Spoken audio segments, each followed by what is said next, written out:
Thanks for joining us here today. My name is Ellen. I'm with AWS Innovation and Transformation Programs, and I'm with Matt Kaplan, CEO of PeaceLove Foundation, and Eric Rice, Chief Creative Officer of PeaceLove Foundation. And we're here to talk about the innovation journey to create Scribble. Thank you for having us. Matt, can you just start us out by telling us a little bit about PeaceLove and the focus? Absolutely. So at a high level, our mission is to help people create peace in their minds and lives. The way that we do that is we design and deliver expressive arts programs in a variety of settings. So we work with kids, teens, adults. We work with schools, healthcare systems, veterans organizations. Again, really with the goal of giving people permission to talk about their mental health and using creativity as the catalyst to do that. That's fantastic. So when we started together, there was a big challenge on the table, and really interesting to think, how are we going to take what you do every day and tackle the particular challenge? Can you tell us about what it was? Yeah, I mean, aspirationally, we've always had big dreams of reaching millions. The need is there. There's so much need, right? So for us, over the last 14 years, we've impacted about 100,000 individuals, and we're proud of that. But I think, now that we've set this goal in 2024 of reaching 1 million people, we're on our way to doing that, right? Having had a successful pilot, and I think, using the working backwards framework, we have been able to set ourselves up to, reach probably many, many more millions of people. Well, you have a digital modality now, right? Yeah, mm-hmm. And it's so much. It's like anybody can pick it up and use it, right? So now the effort is not in the human effort to get people together and do the longer interaction and train creators, but now you have something that anybody can pick up and use. And really, it's hard to have a limit to the scale of that. Anybody who can get their hands on it can use it. So you could get to 1 billion, right? I mean, you no longer have something standing in the way of your scale. Exactly. Right. Yeah. And as you know, we've talked about, right? We're starting in the workplace. But there are so many applications even to be thinking about what would a single player version look like. We talked about the different communities that have already expressed interest in this tool. So I think we'll continue to dream big and set our sights high, and just continue to do the work. You're becoming a company offering digital products. This is a transformation for you. Very much so. We've always used technology in the background for databases and filming and things like that, but at no point did we ever think we were going to become a tech company. We were proudly analog. We actually told people, turn off your phones, turn off your laptops, get your hands dirty, make some art together, because it truly worked. But now we've had to kind of embrace the opposite of that. Yeah. It's a little scary. When we first started working together, we shared a bit about our culture of innovation at Amazon, and we looked at our working backwards mechanism, where we reframe problems through the lens of what the customers might want or need, not thinking so much about organizational goals, but more thinking about our customers.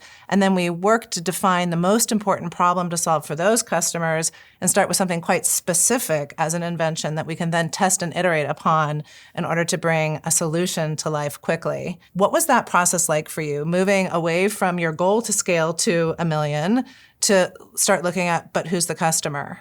Working backwards made us completely rethink how we would scale our programs. For years, like Matt mentioned, we were for everybody and anyone. But at the end of the day, that wasn't going to be, we couldn't just build bigger, we had to build smarter. And so through working backwards, we identified several personas, people with emotions and families and jobs and all these things that rounded them out. And then we looked at the intersection of what do they have in common? And we found the workplace. Struggles in the workplace, struggles connecting, struggles with trust, and also coming out of the pandemic, it was hybrid was taking over, and it was a lot. Yeah, and we dove into this work right in the throes of the pandemic. Exactly. So for us as an organization, it was actually our first opportunity to use virtual platforms, right? We were doing Zoom workshops, we were doing our trainings via Teams. So it was our first experience of not being with people and holding people and hugging people, right? So it was really, really different for us, and it didn't always feel great. And I think that really helped us as we got into the working backwards. Is we better stretch our comfort zones here. Yeah, And especially where we landed with digital first.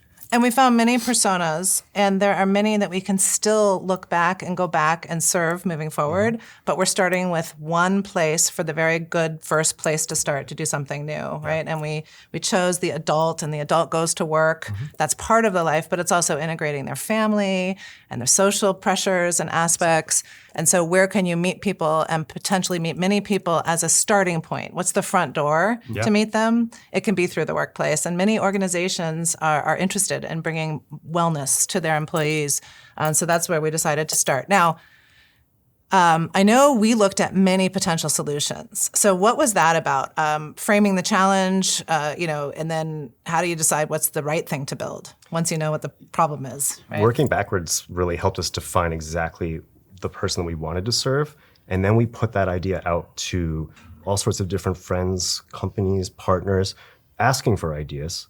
And what we got back, we were able to take a look at, reflect on, iterate on, and really refine for that segment what would be the best product to put out there. Yeah. What did you end up with? We got 5 ideas that kind of made it to the, to the Shark Tank or, to the pitch.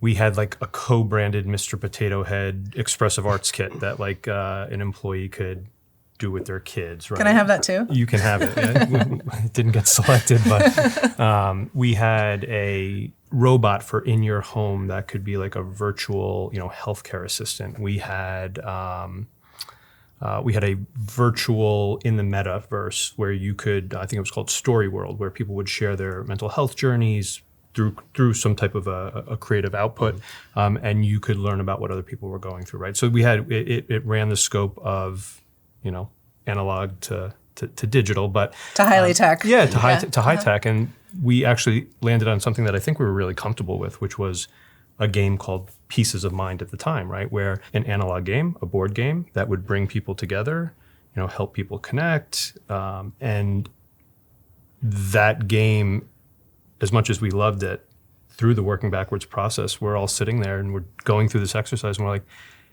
are we going to sell 1 million board games? Like, who sells 1 million board games? Right. Did we lose the scale? So we've got something people love to do. Everybody who sits down and does this feels great. Yep.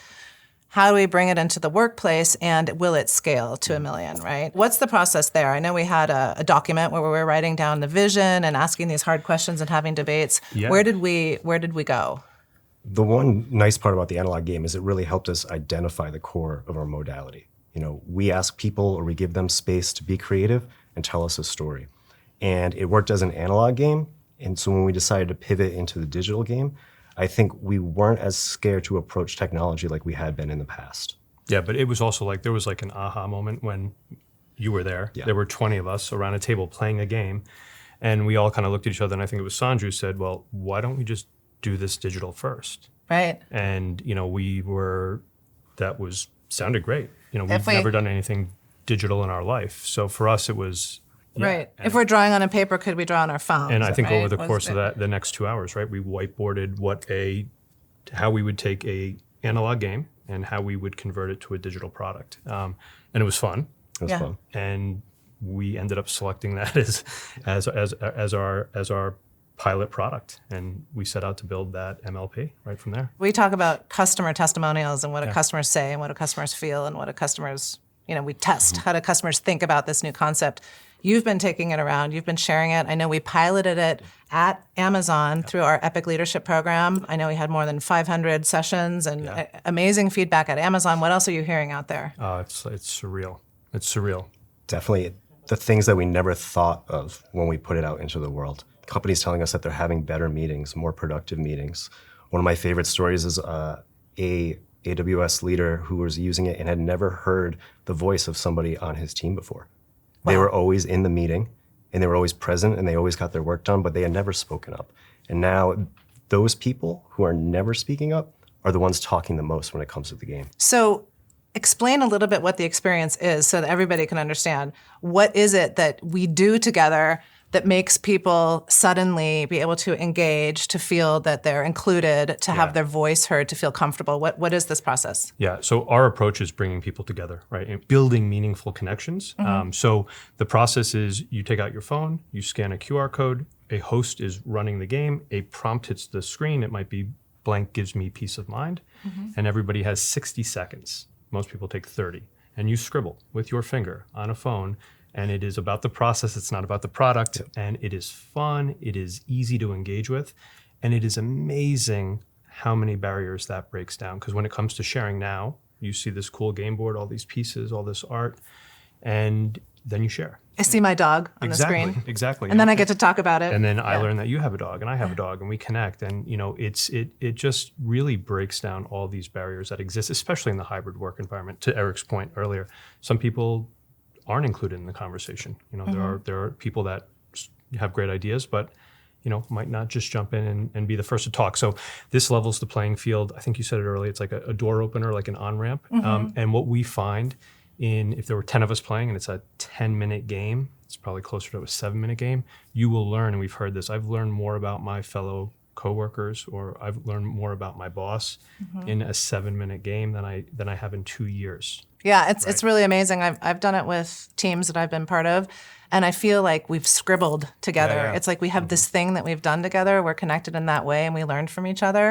And I also learned such interesting things about what people love and don't love about their job day to day. I mean, everybody just starts to share. Like, it's safe to have an opinion. It's safe to share because there's been a space held for sharing. Yeah, and that safety piece is huge, and that's what we do in our other work, right? You build this space, you allow people to be vulnerable, and once you're allowed to be vulnerable, like, transformation happens. This is what you guys do, right? So for us to see it happen at a corporate level, right, with adults that have their stuff together, but we're all dealing with so many challenges. We all have something on our mind. We all do, and I think if you can do something that is already embedded in your existing workflow, like it's not another thing you have to do or another meeting you have to take, and after 7 minutes, and you're like, that felt good, like, let's do that weekly. And that's what this gentleman Chris has been doing with his team. He's like, I do it every Monday morning to stand up my week. Yeah, absolutely. So what are some of the routines you're seeing? I mean, obviously we have the data in our back end and it's fun to look at, but we as an organization, we tell stories. Yeah. And so we're going out to these hosts that have been piloting the program and saying, tell us your stories, tell us exactly what's happening. And what we're hearing back the most is it's helping my team build the emotional data set that has been missing for the past few years. And that emotional data set is necessary for things like trust and connection and just knowing your coworker as a human being, not just a little box on the screen. And then I want to rush home and do it with my kids and doing it with my church group. I want to take it around to people that I care about and connect with them too, right? And that's how this can scale. Let's talk about scale a little bit. Yeah. So we've gotten specific. We were first going to serve all people, and then we narrowed down and said, how can we focus on the adult in the workplace? How do we now reach back? How big can that be? And how do we reach back to get as big as we can with this? Like, how does that process work for you in your mind?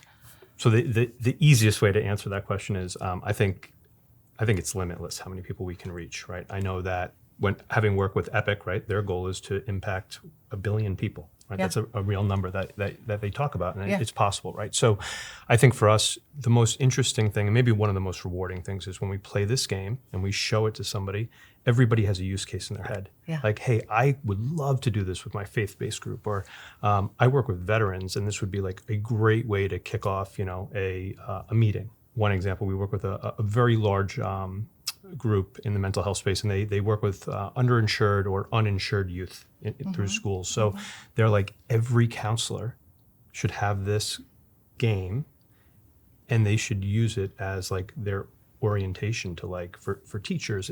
Tool for connection. Exactly. Right? So I think really quickly, and fortunately for us, we had to pick a lane and focus on that lane, which we have for the last year and a half, and we're proofing that out. But I think to answer your question, I think there's limitless opportunities. I think it could benefit any community. We pick so that we can be really intentional in what we're going to build and test and iterate, and it's okay to fail if we're starting somewhere that's actionable and smaller.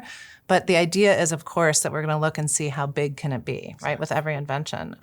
Really excited to see all that's coming along. Having taken this journey with us, And knowing that there are so many organizations out there that have massive challenges ahead of them. They have maybe a backlog of a lot of ideas they'd like to see come to life. They're not quite sure which ones are the ones to focus on, or they have massive challenges that they need to tackle and overcome.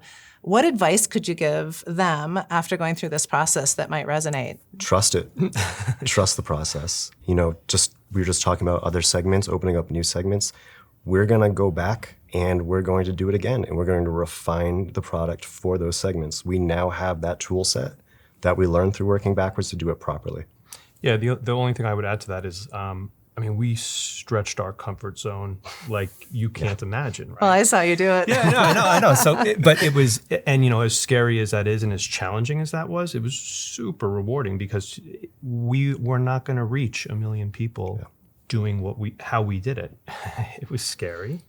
But now that we're kind of going through the process, my advice would just be, you've got to take chances, especially if you want to solve for something as challenging as like mental health or emotional well-being, or how do you develop empathy in the workplace? Like, these are big problems. They're big problems, right? Yeah. So for us, it was, honor our modality, right? Like, honor what we do. What we do is we give people permission to talk about their mental health or their emotional health by using creativity, and it's got to be fun. And it's got to be easy, right? Because working on our mental health can be hard work, and nobody's looking for like more tools to like dig deeper. They want to like let go. One of the things I love about it is that it's this doorway that's there, but it's fast. It's easy to enter, and it is fun to be creative, and it is fun to talk about the creativity, but it's so bite-sized at first. Like, just draw something. Okay. Yeah. That felt great. Yeah. And back to your question, because I think this is really important. He said, trust the process. Like, we don't get here if we aren't partnered with you guys, if we're not partnered with Slalom, if we were smart enough to know that, hey, we're going to need people that not only have the expertise, but can actually help us build this. Because as a nonprofit, you are not going out and raising substantial dollars to build a new technology product, at least in our case, right? Right. So we had to be really thoughtful about how we talked about this, how we approached it. And I think it's the greatest investment that we've ever made as a company, because we have the opportunity now to truly impact, many, many more lives. Let's take it to 1 billion. We're up for it. Okay. One last thought too is that you said it's scary, and I was thinking about defining that. I think it's vulnerable. Yeah. In the same way that we give people permission to talk about their feelings, AWS has given us permission to dream as big as we possibly could. Yeah. And while that can be a little bit scary, you've been so reassuring during the process. I think one of my favorite times was during the solutions workshop when I was talking to Sanju Soni about how should we end this game. And we had an idea, and it was kind of crazy at the time. It was very much out of the realm of what we were normally doing. And I said, is this even possible? And he said, of course it's possible. He kind of had this little smile. And he said, we're Amazon, we can do anything. Well, with technology, we can do anything. And the hard part is, or most anything. And the hard part is, how do we frame the problems in the right size and shape where we know exactly what we need to go do and we can test and measure it? And how do we start with something that we could build upon, right? If we try to boil the ocean and take the biggest problem and have the best big idea that anybody's ever seen the first time and we're afraid to be wrong, that's really hard. But if we can give ourselves permission to start with something that seems actionable and then see how good we could be, we can test, improve, and get there.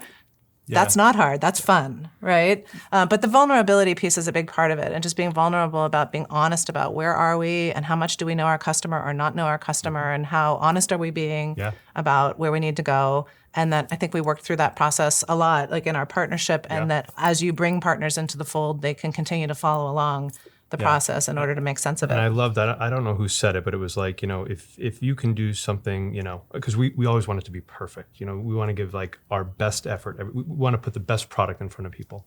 And, thinking about kind of just like the foundational MLP, like what do we need to, it needs to work. People need to be able to log in. It needs to have a decent user experience. We need to collect some data. And, we historically would have pushed that off months and months and months until we had this feature and that bell and that whistle. Right. And I think just saying, hey, this is good enough. Let's get it out there and let's get that input from users, I mean, Yeah. that We goes, call it the minimum lovable product. I think Sanji Yes. probably talked a lot about that. Yeah. So the minimum lovable product, what's the first thing that we can deliver to find out whether that benefit we want to deliver is truly going to be impactful the way we think it will, Yeah. right? And we learned through that. And we tested, we changed direction a few times based on feedback and what we needed to emphasize and how we needed to bring people into the game. So it's been a really great journey. I just really want to thank you for joining us and for sharing the journey. And we look forward to Thank more. you. We love you guys. It's been really rewarding.